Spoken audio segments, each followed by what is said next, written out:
There has to be something that I can add, never Yeah. subtract. And for me, training is great, but when you take it to that next level of pouring into someone's life and helping change the trajectory of not only their basketball career, but when that basketball stops, you still have that same impact on their life.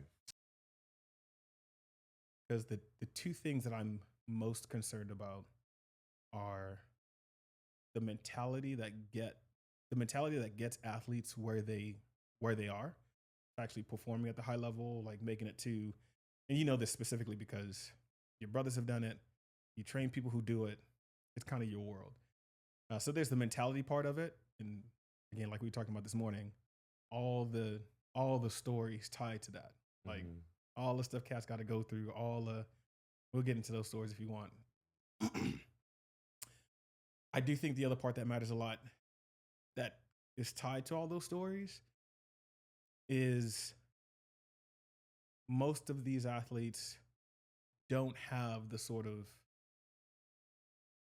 like financial history that they do before they come into all the money that they do come into. Even if they don't go, you work with a lot of overseas guys. Even there, it's like most of the neighborhoods we come from just don't have that kind of coin. They don't have that kind of wealth. They don't have Mm. that kind of, they don't have that many zeros at the end of paychecks. You know what I mean? In such a short amount of time. You're talking about how long is a season? 82 games, which is how many months out of the year? I mean, like 8 months. 8 months. So like a six-figure salary in a 12-month period for most people is legit. 150 to $250,000 in a 12-month period is pretty legit. These dudes get this in 8 months, sometimes 8 weeks, sometimes like even shorter than that. Hmm. Um, and again, you've worked with the entire gamut, so I feel like you just have a unique perspective on all that. So I should do a formal intro.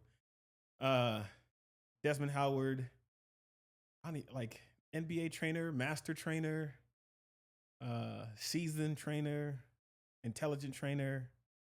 I mean, you could say a lot. Friend, brother. Friend, brother, husband. Um, but what would be the best way? There's an interesting question I've heard. Like, what does somebody need to know about your background to get a good understanding of who you are? um, I think going back first to the question of, the trainer, the basketball, that type of thing, I hear the word trainer a lot, but in my mind, it just goes right to life changer. Like, in Okay. my opinion, what I like to do, and what I'm called to do, um, is really pour into the lives of others, Mm-hmm. and really fill a void. There has to be something that I can add, never Yeah. subtract. And for me, training is great, but when you take it to that next level of pouring into someone's life and helping change the trajectory of not only their basketball career, but when that basketball stops, you still have that same impact on their life. So when did it? So why basketball then? Like why? So to you, basketball is like an access point Yeah, to like it's someone's the life. bridge. It's the bridge. Yeah. Why basketball? I mean, that's all I know. I mean, for us, when I say us, I always include my family and my brothers because that's just the foundation. Mm-hmm. I feel like my life. Um, I really just really feel like basketball has changed our life, and basketball is something that we've really all bonded over with. Mm-hmm. We can all relate to, but we truly love it. But I think the reason why we love it is because it brings us so close together. Basketball has done so much for us. It's afforded us so many things. And even for my brothers specifically, I mean, they've been Mm-hmm. able to travel the whole world just specifically for basketball. Yeah, that's huge. Um, so to that point, um, it's more than just training. I think that we both know that, but in general, it's a stereotypical thing to just say, you train NBA guys, you train high school players, you train overseas guys. Um, but what's the purpose behind it? Is there substance? Yes. Yeah. And I want to get to all of that. Talk to me about like your initial when was basketball introduced to you? So let's start there. When were you introduced to the game of basketball, and then talk through like that early journey? For me, it was just, we're from New Jersey. Um, the only reason that, we came to Arizona is because of 9/11, and that's a huge um, thing in our family, just because it changed our whole life. We went from being on the East Coast to completely moving on the West Coast, and all we ever had was each other. And for me, the first introduction to basketball was really just, watching it on TV. We were always in multiple sports, so it wasn't just basketball. And basketball for me wasn't the focal point. It was always baseball, football. Played soccer really early on. I think more than anyone, I think Jordan, my middle brother, really just honed in on basketball and really loved Mm, basketball. So he was the real one that was all in on basketball. Marcus played football. I played baseball, basketball, and football. Um, but for me, it was really as an older brother seeing the boys develop and how much we all just kind of gravitated towards basketball. mm, As you're young and we both have little ones, I mean, you don't know what they're gonna love, and you want them to choose, and you want them to be able to make that choice for them to for themselves, and it's dependent on what they love to do. mm-hmm. And I feel like for all of us, we all loved basketball, and we gravitated towards basketball, and ultimately, it was just what we love to do. What At what point did you like? How much older are you than your younger brothers? 19 months and 5 years. So just under 2 years. Yeah. At what point did you get this sense of like, oh, let me see how they're developing, such that I mean their careers in basketball were extensive. Yours didn't go that far. Hmm. When did that happen? Like what at what point did you decide basketball is not going to be that kind of career for me? Mm. Instead, I'm going to focus on training or developing my brothers, or I'm going to focus on what they're trying to do. Like when did that happen? So there's like two sides to it. So like the developing of Jordan and Marcus, I've always been the older brother. Like I Yeah. love being an older brother and just loving on my younger siblings because that's all we were taught. My mom always told us friends come and go, but families forever. Yeah. And for me, it was always to be a protector, to make sure they're on point, to make sure they're well equipped. All the mistakes that I made, they're not going to make them. They're not going to have to go through that. As a parent would say, but just as a big brother, I really took that on. So for them, I always saw that early. So even when I was playing, I would critique their game and help them with their game. It wasn't Hmm. like I was playing and I really didn't care and oh good job, or I really loved my brothers and wanted the best for them and always saw that I didn't take it serious and I didn't really care, Mm. but I knew that they, if they took it serious and cared, they could be extraordinary. They could be unbelievable. And for me, as an adult now, I could look back and be like, man, I really could have took it more serious. Mm. I really could have cared about it more. But also, it was more of a guinea pig situation. As the oldest, my parents didn't know. My dad played D1 football. My mom's Mm. not into sports. She does everything but play.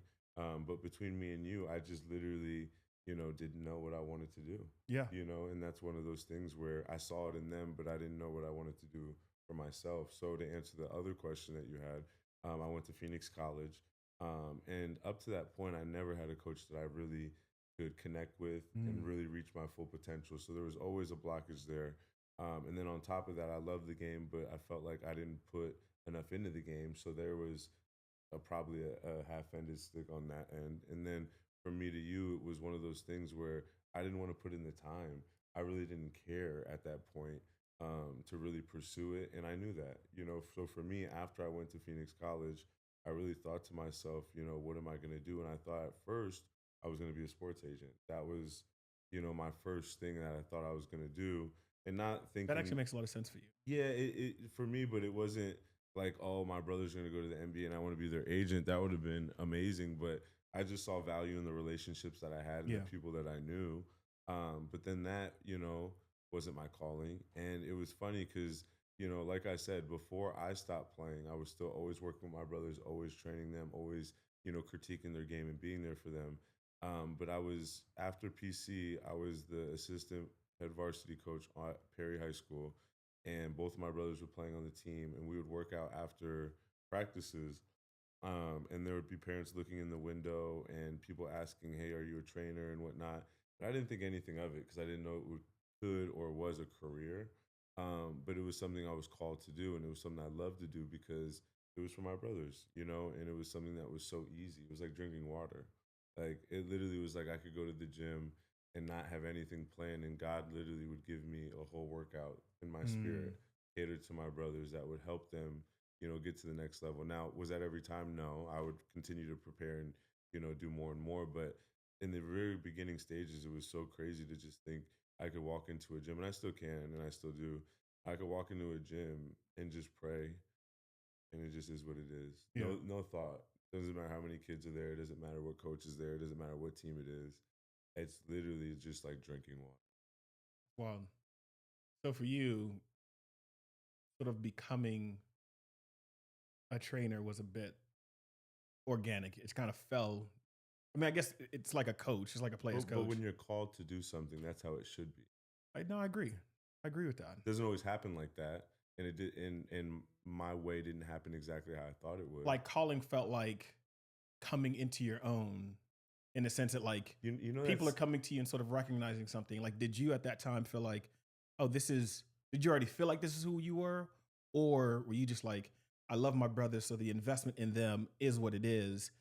And I'm at Perry High School, and because they're there, obviously the intensity with which I approach the game for their betterment is what it is. Now people are starting to recognize something that I'm not sure I would have called myself a trainer. mm, Because oftentimes before somebody is a thing, they might feel called to a thing and then want to call themselves that thing. mm, In your case, you're saying, no, I was here doing what I was doing where I was at. And then people started to say, hey, do you do this also? And then it kind of became a sort of coming into what you felt like, oh, maybe actually, I think this is what I was called to do. amen. And I think for me, it was like when people, or not people, when athletes stop playing basketball, the first thing that is the most common thing to do is they want to be a trainer or a Mm-hmm. coach. Mm-hmm. So when I stopped playing basketball, I had a job and a half, and I was coaching at Perry. Mm. And I was paying rent to my parents to hold myself accountable as they taught me to do the right thing, That's even legit. though when I might not have wanted to do that. But between I me understand but that. between me and you, there's an easy way to do it or there's the right way to do it. And for me, it wasn't like Mm. I stopped playing basketball and I want to be a basketball trainer. I want to be a coach. Like I said, I wanted to be a sports agent. I pursued that, didn't work. And for me, it was like my calling was to pour into the lives of others. It wasn't to work for somebody else. It was to really go out and find, the ones that have nothing, you know? When you say your calling is pour into the lives of others, that's a different thing than coaching. So you felt like, talk to me about where that comes from. Like you got a pretty tight relationship with your dad. Right. That's not very common. I Even wouldn't with, say I wouldn't say pretty tight. I would say it's I mean, pretty tight was just my way of like, but I gotta check you on that because some people are pretty close with their parents or pretty cool with their parents. yeah. I would say it's like it's almost like a movie. You know what I mean? It's like when you grow up, your parents are hard on you, and you're like, Mm-hmm. man. But when you grow up and you actually see it for what it is, it's like, thank you. Okay, so like So growing up, it wasn't all I mean, nothing's peaches and cream. for sure. There's a kid and there's an adult. So think about that. Got you. Kids are gonna make See, like when I was a mistakes. child, I thought as a child, I reasoned like a child. I mean, type I of mean, thing. there's maturity, but there's also insecurity. There's also uncertainty. There's Yeah. also, I think I'm better than I am. And that's what parents legit. are there for, to check you. And when we're talking about pouring in the lives of the others, everyone doesn't have that. No, I agree, but that's what makes me think about the relationship you have with your Amen. dad. And again, a lot of the athletes you even work with don't have that same kind of. A lot of them come from homes where pops ain't there, or again, obviously the cliche sort of prototypical thing is Amen. pops is in jail, or just out, just absent. Right? Maybe he's there but not involved. Maybe Right. he's there. The connection isn't there emotionally, et cetera, et cetera. All day. And so when you talk about pouring into the lives of these guys, and then I look at like, okay, where do you get that from? And I've seen the relationship between you and your father. I've seen the kind of time y'all spend with each other, the way y'all talk to each other. I think, I don't know if this is a thing, but I feel like even making it a point to just say, "Hey, I love you, son," often. I'm like, that is that is what people would call a blessing, but it's just Mm-hmm. it's a rare thing when you think about all the stuff that's being said about black fathers now, Mm. and to think like, nah, I there's legit some. And so when you talk about like pouring into other people, to be like, yo, even just that, like the richness of just having a father in my life like that, and then working with a bunch of athletes who, in a lot of cases, don't have that, and saying, even if it's just that, I can be that kind of coach trainer. And I think that's what makes the difference. And I think not only myself, but I think a lot of people do that. They make more of a relationship more than a Hmm. transactional Yeah, effort. yeah. I think for me, it's like sometimes I'd rather not train some individuals because we might not be equally yoked, being on time, going Mm. hard, doing the right things. Like y'all ain't in line But like that. but but at the same time, I can pour into you from a different light, Yeah. And who am I to judge at the same time? I'm not perfect, but there's a certain standard you have to hold yourself to. Like for my boys, you know, from when we started till now, early bird gets the worm. My mom and dad were always up early, 2, 3 in the morning. All we heard was pots and pans getting ready for the day.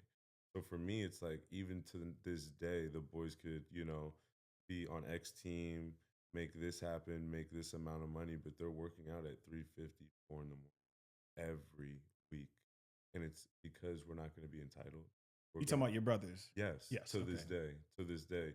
And I'm very proud of them for that because after all the success they had to an extent, and they still continue to have, they're not entitled. They work hard, and they really, really show up. So talk to me about the way, like, how do you get connected? How do people find you now?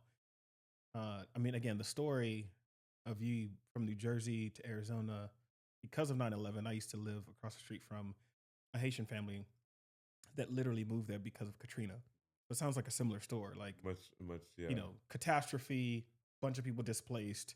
Now you're in Arizona. Um, you go to Phoenix College. You've had your experience. Now you're a trainer coach. You're training your brothers. When does it when does it become sort of more than that? Obviously, parents are starting to ask you like, "Hey, do you train?" Right. When did you start to notice the transition between just training your brothers to now I'm training all sorts of guys? It was a huge transition because I'm used to just training them at the highest level with no mercy. So to run it, Describe that. well, for instance, like my mo and what I hang my hat on is consistency and efficiency. Mm-hmm. A lot of people will make or be broken by if they make or miss a shot. So when Mm-hmm. you come and work out, 99% of the drills, you're making shots in. So for a lot of individuals, and they show up every day on time and work out, and they hold up to that schedule every week, it's the same in the drill. Can you make the shot in a row when you miss? Are you going to hang your head? Are you going to give up? Are you going to pout? Or are you going to go back, be Mm-hmm. resilient, be persistent, and finish what you started? It's life. So in general, it's very Good. tough to get up every morning, 3 a.m., to get there at 3:30, to warm up at 3:45, to be on the court at 3:50, to warm up at 3:55, to start at 3:59, have our first drill at 4:01. Whatever the case may be, it's one of those things where if you can do that consistently, how can you not be successful? So is there that that feels like so one of my favorite. I don't like talking about favorite passages in the Bible because it's all supposed to be good. But one of the ones that have always stuck closest to me was Paul talking to the Corinthians, and he's talking about discipline, and he says every athlete exercises discipline in all things. Some do it for a perishable reward, but we an imperishable. And obviously, the comparison there is like Christian life and the things we exercise discipline in, because the the the joy set before us, the thing that we're ultimately doing this for, far outweighs what might be a Mm, temporal sort of like thing that's happening in my life. But the consistency you're talking about still plays a role in that. If that's the place where God in his sovereignty and control has placed me, given me talent for, said, go multiply that talent. And I'm saying, okay, in order to multiply that talent, there's a degree of consistency, there's a degree of accountability, but, and there's a mentality there. Um, when you think about the sort of athlete's mindset and the kind of mentality they have to have, I feel like we've had this conversation before, where you could see a guy at a really young age. Again, I remember, I mean, it's funny because we talk about Oso. I mean, he was in high school when we were shooting together back in 2019. And now is he still on the Suns now? Yeah. Yeah. Just seeing that journey, you're just like, man, that's just wild that happened that fast. But again, that's high school. You see guys when they're 11, 8, 6, Mm-hmm. even. At what point do you start to notice a sort of like mental shift where you go, oh, this guy, oh, he really has it. And it's not just a talent thing. Obviously, people have talent, but you go, he's got talent, he's got the mindset, and he's coachable Mm. in such a way that I know, like, oh, he can make it to the next level I think or that level. right. I think in general, it comes with a schedule. It comes with a structured schedule for these kids at a young age. And if you see them in the gym all the time, they're gym rats. They love the game, and their parents are bought in to Mm, whatever plan, schedule, whatever regimen that is best suited for that individual. If their parents are bought in every week, I just feel like there was lack thereof, even for myself, my generation, my brother's generation. Of course, you have club basketball and you have practices and you go to an academy, and that's great. But there's so much more individualized training for each and every sport at every level and every degree that you can think of. So if you're not, embracing that, you're going to fall behind. So I think the developmental piece of player development and really having a structured schedule that suits the individual, hmm not putting too much on them to where they're getting burnt out. Like, how much does the kid actually love the sport, what mm. they're doing throughout the week? Of course, you can push them, but don't push them off the edge. How do you gauge burnout and whether or not, again, a young kid? We've had this we haven't had this conversation, but I've heard conversations about youth sports becoming too professional. Um, and I feel like there's always going to be tension there because some kids they're like, I want to do this. Right, And again, when you're 8, 11, do you really know what you want to do? right. But as a parent or as a coach or as someone who is in that sort of relational circle, like when do you know, like, oh, I think he's serious? Or do you have to it's a series of tests to say, okay, you're saying that, let's put you through a test, a workout, a something, and then see how, and then work from, like, how do you gauge I that? think everyone's different and you do gauge it. So if there's a group of 5 kids per se, Mm-hmm. you take the kids that are ready and you put them in the position to be successful. The ones that aren't ready, you would continue to keep them there until they are. Whatever system, whatever workout, whatever drill, whatever practice, you don't push it. And I would communicate with the individual. Like, these kids, they can be on their tablet all day, watch YouTube, watch all these shows, and comprehend just fine. So Yep, why can't you have a serious conversation? Is this too much? that's How many fair. times a week do you want to work out? Do you think if you're working out only one time a week, that's conducive to you being successful Mm, in a tournament, in a whatever the case may be? Like, if you think that you're gonna make the decision for them, they mm. might not like that. You Yeah, have that's to fair. really have these conversations because these kids, they want to be better, and they're okay with embracing challenges and tough schedules, situations, workouts, tryouts, whatever the camps, whatever the case may be. You have to throw them into the fire and then see where they fend, I think. No, I think kids are more resilient than we often give them credit for. Um, at what point do you have to have a conversation with like what do parents need to know? What can parents start to spot in their child if they feel like, hey, this is something I'd love for I got 2 boys, Right. so I'm always like, yeah, man, I want to put my boys around other adult men, other adult women who can, again, by diffusion, by osmosis, by proximity, sort of build in a high degree of discipline and clarity, Right. consistency, accountability, structure. But at what point do you? I mean, I have a sense. I look at my boys now and I'm like, oh man, I know what they can take to and what they don't. Right. Where they'll likely succeed and not. But like, what do parents need to know? What kinds of things they need to look at to give them a sense of like, hey, this is probably when your kid is ready to like come work with a coach like you. I think it's really about the individual. I don't know, and I will never know better than the mom Of or the course, dad of course. of who I'm training. So But what have you seen that I, you're like, I've here are common things that I see. I think in general development is huge over games. I think that's something that Mm. I'll co-sign all the time. I think if you When you put say development.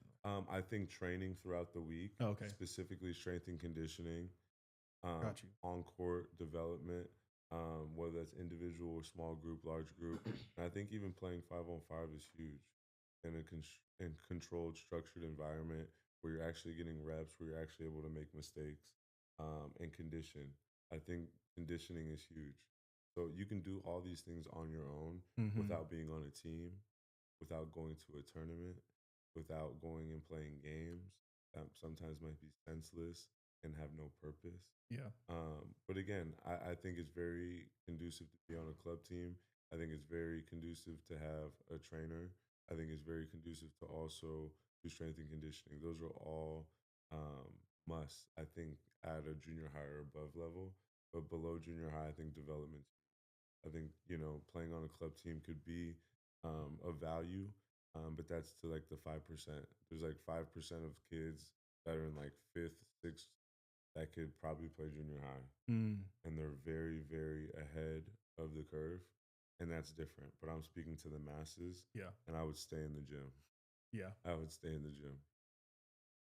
NIL is for real. Mm, So I'm interested in like, how are you seeing NIL? How have you seen when it was announced NIL became a thing? Like how did you see NIL? How do you see it affecting the space you're in? And there's a ton of athletes in Arizona. There's a ton of them in Phoenix. You've right. worked with a bunch of them. Um, like, what's been your take on like how NIL has affected everything? I think it's great for the players. I know my brothers missed the curve, which is very unfortunate. Um, but I think it's unbelievable, and I've seen a lot of players benefit. And I'm all for the players. I think a lot of the time it's been about the schools Yeah. and what they can get from the players. Yep. And I think that it's very, very nice to see players getting rewarded for their skill and their hard work. But a lot of it has to do with social media as well. I mean, a lot of the following and a lot of the influence that these players have is very, very enticing for brands, and Yep. it helps their brand. You know what I mean? So I think it's great for both parties. I do think we will see a lot of individuals go to different schools that we might not have thought they would go to because of the money they might be getting. Yeah. But to each his own, you know what I mean? They'll probably be in 1 year and then in the NBA. So I mean, Yeah, I that's think it's fair. a good idea. But Depending on the talent, and I mean, there's a big character component too, which we'll get into. Before that, I'm interested to know, have you seen, or how much have you seen NIL and the money athletes are getting into affect the way they train? I feel like the affect the way they train, probably the way they eat, the way they live, the way they You've act. seen it affect all of it. I think in general, I would just say, I like individuals, and I think majority of us would agree with this, that are just humble and that work hard. Um, and Man, when money come into the equation, like I think, character plus money turns into something hey, listen, I else. remember when so and so didn't have as much as they do now, and it was, Des, I'll work out at any time, whatever. I'm hungry. And now Talk about it. it seems like they're fed, and and Well fed. and they don't open their eyes till after 12 o'clock. Hey, So I'm like, man, you know, I've had a lifetime of events before 12 o'clock, brother. lifetime. So in general, again, they've afforded that lifestyle, and everyone's schedule is different. But I think in general, for the masses, I've seen a lot of entitlement. Mm. Yeah, it's funny when when money gets when money comes to the equation, a lot of things change. Um, but that's where a lot of guys are trying to get at the end of the day, and because the money that does come in can make such a dramatic difference both in their life, the lives of their families. A I lot of these mean, guys start to have kids. think about one deal. You know what I mean? Just one. Just one deal. I mean, for a lot of these guys, it's just been, um, per diem when they're in college, Day to or day, yeah. and that's what it is. I mean, God bless them. Anyone that could, push, their lives and their families forward through NIL. I mean, Have it's you awesome. your brothers were fortunate to like, man, we could talk so much about this. Maybe we'll do a part two. Mm-hmm. But your brothers have been fortunate to, again, extend their careers beyond college. They were leading scorers in college. I think they have the record for the most points scored Brother by duo. brother Yep. duo. Again, that's over Steph Curry and Seth Curry, which Yep. is huge. Um, and then Marcus actually made it to the league. Mm-hmm. That's huge. Jordan played overseas. Didn't he win the national championship in Puerto Rico? He didn't win a national championship in Puerto Rico. He played in the Olympics for the Puerto Rican national team against Team USA this past year. Which is huge. I mean, unbelievable. Guards Steph Curry, Crazy. LeBron. I mean, it's like a dream. You know what I mean? Yeah. It was the closest thing to him being in the NBA. Damn near. It was unbelievable. On what better stage? And on that stage for the Olympics, and I think in 3 years now, it'll be in California, and Yeah. God willing, they'll both be playing for Puerto Rico. Yeah, So that's another Olympics that would be incredible. unbelievable. So when you think about the business experience, so your brothers had agents, worked with agents. Mhm. You've been training them from the beginning. Like, had you already anticipated what?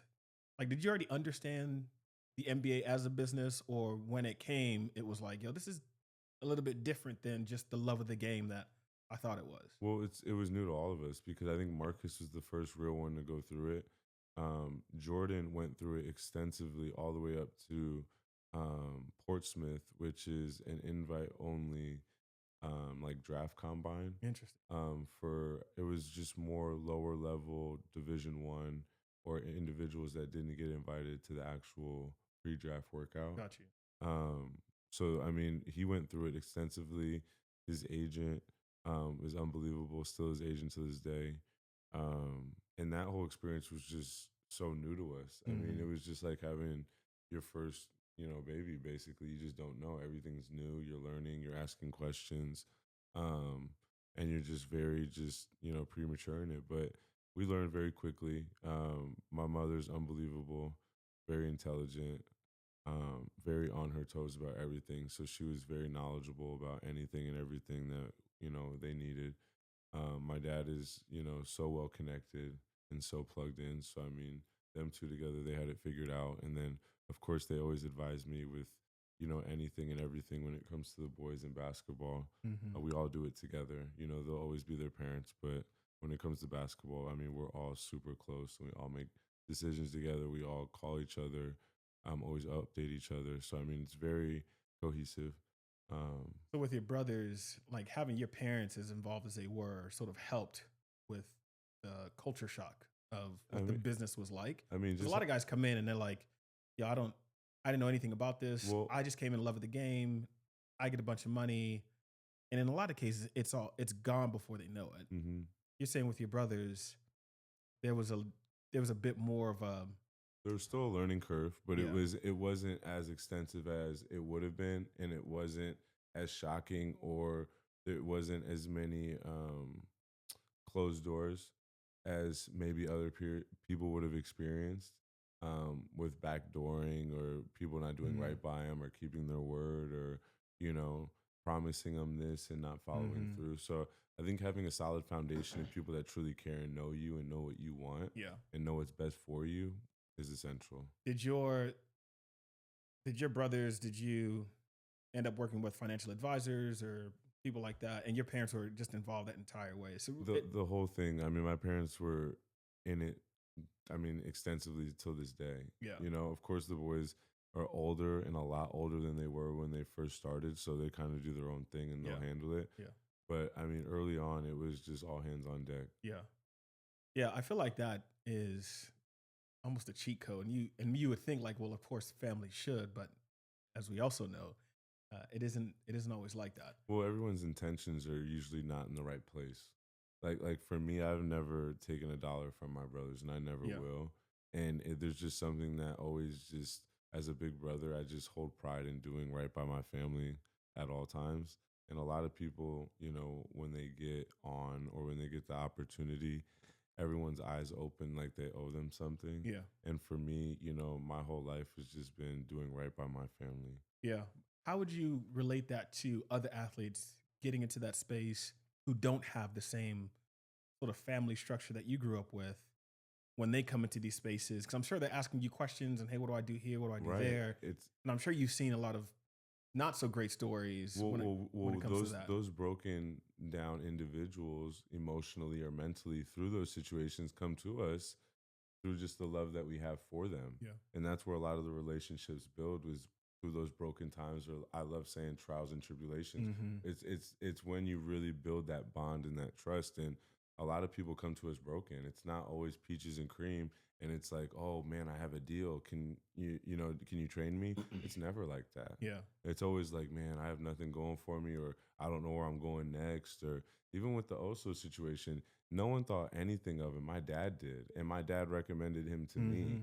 I didn't even know anything about him, and no one really thought anything of him, and he wasn't highly regarded. And, he ended up going to Marquette, and, Marcus went there, which was awesome. And, they're pretty close and very cool and everything like that. But there's just so many correlations when it comes to Arizona basketball and just people doing right by each other. Yeah. And just there's a lot of small circles and a lot of great people in Arizona basketball in general. It's becoming a huge hub. Like, it used to be something that wasn't so sought after. It was like California, Texas, New York, wherever the case may be. But Arizona basketball is, a lot more well respected. Yeah, no, I love that. And I think the thing that was, I was in the music business for a while. And even back then, you'd hear stories about, and I feel like artists and athletes are very similar, not just because, ballers want to be rappers, rappers want to be ballers, and that whole thing. But it seems like when they come into money or have a big opportunity and sign these deals often aren't in their favor. Because it's such a transactional culture, that becomes the center of everything, Right. versus like the athlete, their health and their whole health being at the center. And that was always an issue I had, where it's like, yo, who's actually taking care of, who cares about the whole athlete? Like, what's your story? Where you come from? A lot of us have similar threads in the things that happened like growing up, but now you come and you have this talent. Like, who's helping you think through these choices? Like, where do you go when you know you're safe? Right. Where you can open up, where like people are on your side and actually want the best for you. And it feels like what you created. And again, we came together around 2019 was when we sort of crossed paths. But there was something special in the way I would see your dealing with athletes beyond just, who can hoop and who can't. Like, it didn't seem very exclusionary in that regard. Like, the fact that you could train, can I drop some names? It doesn't matter. Yeah, go ahead. A Jamal Murray to, again, ISO King. Little, I think he was 5 when you started with him. Who's ISO King? I can't remember his name. ISO King C is what I think it was his Instagram thing. His mom worked. Oh, yeah. Yeah, don't do my boy like that. So I'm you not said you saying- could go from here all the way to down here. No, I'm saying when he was like I super know, young I and know. but again, you don't know who's gonna be who at that At young of an all, age. at You're all. just like, the love that you're like, and the intensity that you'll train somebody at 5, 7, 8, 11 Right. to, you got guys who are playing at the highest levels, and he's not Right. the only NBA player that you've trained, obviously.